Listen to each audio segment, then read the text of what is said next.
নমস্কার বন্ধুরা, প্রিয়াঙ্কা রান্না বান্নায় আপনাদের সবাইকে স্বাগত। বন্ধুরা, আপনারা সবাই ভালো আছেন তো? কেমন আছেন আপনারা সবাই?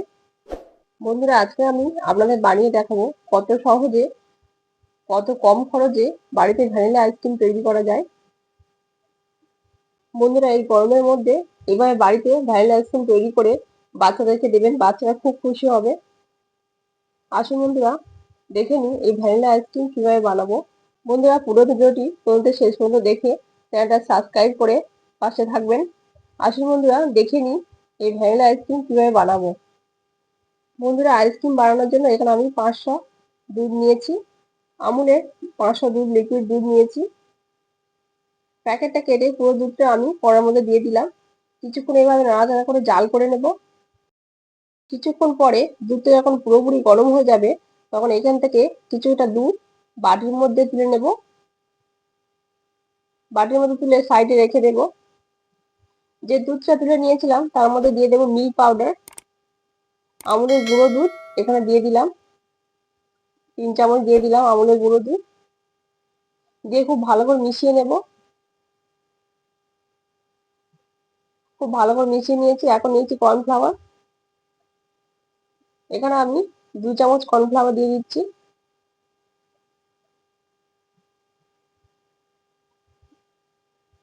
বন্ধুরা, এখানে 2 চামচ কর্নফ্লাওয়ার দিয়ে দিলাম। দিয়ে খুব ভালো করে দুধটার সাথে মিশিয়ে নেব। এদিকে দেখুন বন্ধুরা, দুধটা ফুটতে ফুটতে অনেকটা ঘন হয়ে গেছে।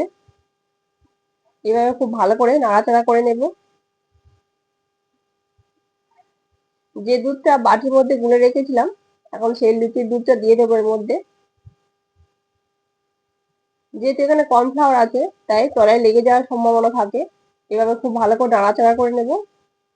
বন্ধুরা, আপনারা যদি চিনি দিয়ে আইসক্রিমটা তৈরি করেন, তাহলে এই সময় চিনিটা দিয়ে দিতে হবে। দিয়ে এইভাবে দুধের সাথে খুব ভালো করে মিশিয়ে মিশিয়ে চিনিটা গলিয়ে নিতে হবে। দেখুন বন্ধুরা, দুধটা অনেকটা ঘন হয়ে গেছে। এর থেকে বেশি ঘন আর করব না। ঠান্ডা হয়ে যাওয়ার পরে আরো কিছুটা ঘন হয়ে যাবে। এই সময় গ্যাসের ফ্লেমটা আমি বন্ধ করে দেব। বন্ধ করে দুধটা পুরোপুরি ঠান্ডা করে নিয়েছি। দেখুন বন্ধুরা, দুধটা পুরোপুরি ঠান্ডা করে নিয়েছি। দুধটা পুরোপুরি ঠান্ডা করে নিয়েছি। এখানে নিয়েছি মিল্ক মেড। মিল্ক মেড দিয়ে আমি আইসক্রিমটা তৈরি করব। এখানে আমি কোনো চিনি ব্যবহার করছি না। এই মিল্ক মেডটা পুরোটাই দিয়ে দেবো। বন্ধুরা, চিনির পরিবর্তে আমি মিল্ক মেড দিয়ে আইসক্রিমটা তৈরি করছি। মিল্ক মেড দিলে টেস্টটা খুব সুন্দর হয়, আইসক্রিমের স্বাদটা খুব ভালো হয়। এবার খুব ভালো করে মিশিয়ে নেব। মিল্ক মেডটা দিয়ে দুধের সাথে খুব ভালো করে মিশিয়ে নেব। বন্ধুরা, আপনাদের কাছে যদি বিট করা মেশিন থাকে, তাহলে ওই ঘন করা দুধটা একটু বিট করে নেবেন। এখানে আমি মিক্সির মধ্যে নিয়ে নিচ্ছি, মিক্সিং জারের মধ্যে নিয়ে নিচ্ছি। নিয়ে ভালো করে 2-3 পাক ঘুরিয়ে নেব। এখানে নিয়েছি ভ্যানিলা এসেন্সি।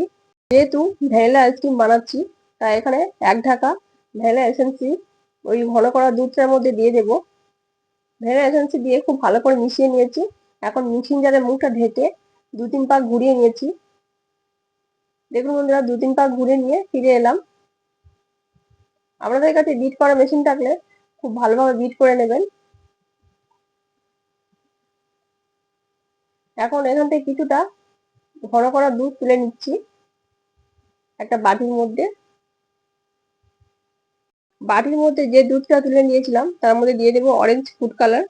আপনারা যদি ফুড কালার না দিতে চান, তাহলে স্কিপ করে যেতে পারেন। অরেঞ্জ ফুড কালার দিয়ে দিলাম। দিয়ে খুব ভালো করে মিশিয়ে নেব। বন্ধুরা, আপনারা যদি ফুড কালার না দিতে চান, তাহলে সাদাই রাখতে পারেন, না হলে পিঙ্ক ফুড কালার দিতে পারেন। এখানে ছোট ছোট বাটি নিয়েছি, আইসক্রিমের বাটি। এই বাটিগুলোর মধ্যে আমি আইসক্রিমটা জমাবো। বন্ধুরা, এই আইসক্রিমের বাটিগুলো আমরা যে কোনো 10 টাকার দোকানে পেয়ে যাবেন। এই বাটিগুলোর মধ্যে আমি আইসক্রিমটা জমাবো। ঘন করে রাখা মিশ্রণটা এখন এই বাটিগুলোর মধ্যে দিয়ে দেব। এভাবে অল্প অল্প করে এই বাটিগুলোর মধ্যে দিয়ে দেবো ঘন করে রাখা মিশ্রণটা। এভাবে সবগুলো বাটি আমি ভরে নেব। বন্ধুরা, আপনারা যদি ভ্যানিলা আইসক্রিম শুধু সাদাই রাখতে চান, তাহলে শুধু সাদাই করবেন।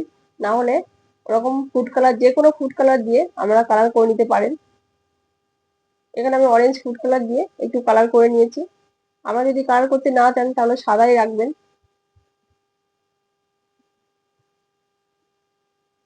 এর উপর থেকে একটু সাদা মিশ্রণটা দিয়ে দেব। এর উপর থেকে একটু সাদা মিশ্রণটা দিয়ে দেব। সবগুলো বাটি আমি এভাবে রেডি করে নিচ্ছি। বন্ধুরা, সবগুলো বাটি রেডি করে নেওয়া হয়ে গেছে। এখন এইগুলোকে একটু সেট করে নেব। বাটিগুলো এবার একটু চেপে চেপে সেট করে নেব। এখন নিয়েছি aluminium foil paper. Aluminium foil paper দিয়ে বাটির মুখগুলো খুব ভালো করে ঢেকে নেব। এভাবে খুব ভালো করে চেপে চেপে বাটির মুখগুলো ঢেকে নেব অ্যালুমিনিয়াম ফয়েল পেপার দিয়ে। এভাবে চেপে চেপে একটু ভালো করে সেট করে নেব। নিয়ে অ্যালুমিনিয়াম ফয়েল পেপার দিয়ে বাটির মুখটা ঢেকে নেব। খুব ভালো করে টান টান করে এভাবে ঢেকে নেব। সবগুলো এভাবে রেডি করে নেব। সবগুলো বাটি আমি রেডি করে নিয়েছি। দেখুন বন্ধুরা, সবগুলো বাটি রেডি করে নিয়েছি। এখন এগুলোকে 8 থেকে 9 ঘন্টা ডিপ ফ্রিজে রেখে দেব। 9 ঘন্টা পরে ডিপ ফ্রিজ থেকে বাটিগুলো বের করে নিয়েছি, আইসক্রিমের বাটিগুলো আপনাদের দেখাচ্ছি কেমন হলো। দেখুন বন্ধুরা, আইসক্রিমটা খুলে নিয়েছি। কত সুন্দর হয়েছে আইসক্রিমটা, কত সুন্দরভাবে আইসক্রিমটা জমে গিয়েছে। সবগুলো বাটির মুখ আমি খুলে নিচ্ছি। কত সুন্দরভাবে বসে গিয়েছে আইসক্রিমটা। আপনারা এভাবে বাচ্চাদের বাড়িতে বানিয়ে দেবেন, বাচ্চারা খুব খুশি হবে। আর এভাবে বাটিতে আইসক্রিম জমানোর ফলে একটা একটা করে দেওয়ার সুবিধা হয়। প্রত্যেকে আলাদা আলাদা বাটি দেওয়ার সুবিধা হয়। দেখুন বন্ধুরা, আইসক্রিমটা কত সুন্দর জমে গিয়েছে, কত সুন্দর হয়েছে।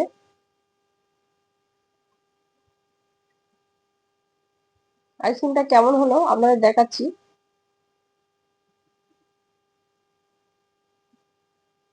একটা চামচ দিয়ে কেটে আপনাদের দেখাচ্ছি আইসক্রিমটা কত সুন্দর হয়েছে।